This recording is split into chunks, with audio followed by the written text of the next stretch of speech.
Good morning! Good morning everyone! This morning, I want to share with you another beautiful bird in the world named Namaqua sandgrouse. Namaqua sandgrouse, and it looks like this.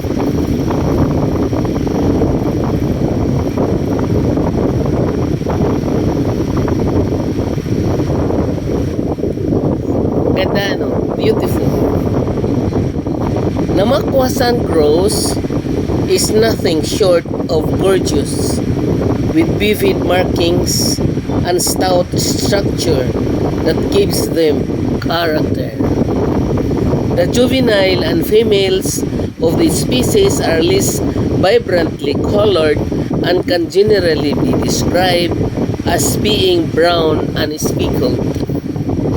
The males, however, have a somewhat orange buff head, throat and chest, with brown back and wings that are speckled with large white markings.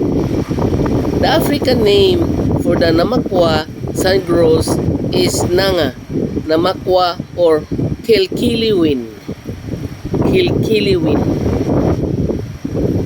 And this is Namaqua sandgrouse.